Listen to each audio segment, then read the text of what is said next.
ഒരു മണിക്കൂറിൽ ഒരാൾ എത്ര റീല് കാണുന്നുണ്ട് എന്നുള്ളത് നമ്മൾ ഏകദേശം ആലോചിച്ചു. ഇന്നത്തെ ഒരാളെ സ്ക്രീൻ ടൈം നോക്കുകയാണെങ്കിൽ മിനിമം ഒരു 2 hour അയാൾ ഒരു ദിവസം അറ്റ്ലീസ്റ്റ് ഏറ്റവും 2 hours മിനിമം ഇതാക്കുന്നുണ്ടാവും.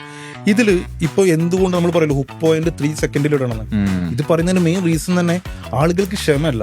അപ്പൊ നമ്മൾ ഓരോരുത്തർ പേഴ്സണലി നോക്കിയാൽ മതി എത്രത്തോളം നമ്മളൊരു കണ്ടന്റിനെ അവർ സ്പെൻഡ് ചെയ്യുന്നുണ്ടെന്നുള്ളത്. സ്ക്രോളിങ് അത്ര ഫാസ്റ്റാ. ഈ ഫാസ്റ്റ് നമ്മുടെ മൂഡും പോലെയാണല്ലോ. ഓരോരുത്തർക്കും ഇരിക്കുന്ന സമയം യാത്ര ചെയ്യുന്നത്. ഇതിൽ വേറൊരു ഇതെന്താന്ന് വെച്ച് കഴിഞ്ഞാൽ ഈ ടൈമിൽ ഇവരൊരു ബ്രാൻഡ് പേരോർത്ത് വെക്കുക എന്നുള്ളത് വളരെ വളരെ ചുരുക്കമില്ല.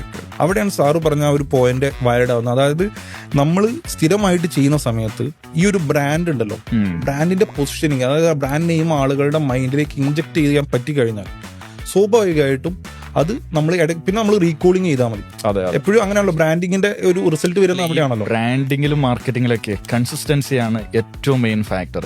ഇത് 4 ചെയ്തിട്ട് ആ റിസൾട്ട് ഇല്ല എന്ന് പറഞ്ഞിട്ട് പൊട്ടിക്കെട്ടി പോകുന്നത് വലിയ ശതമാനം. നമ്മൾ പല പേജുകളും സോഷ്യൽ മീഡിയ പേജുകളും പല ക്ലയൻസ് ഒക്കെ വരുന്ന സമയത്ത് അവരുടെ സോഷ്യൽ മീഡിയ പേജ് ആദ്യം അനലൈസ് ചെയ്യുമ്പോൾ കുറച്ച് വീഡിയോസ് ഒക്കെ ചെയ്തിട്ടുണ്ടോ, പിന്നെ എന്തുകൊണ്ട് ചെയ്തില്ല, പിന്നെ അതിൽ റിസൾട്ട് കിട്ടാത്തതുകൊണ്ട് ഇവരെന്ത് ചെയ്തു, നിർത്തി എന്നുള്ള ഒരു കോമൺ ആസ്പെക്റ്റിലേക്ക് ഇവരെത്തുക.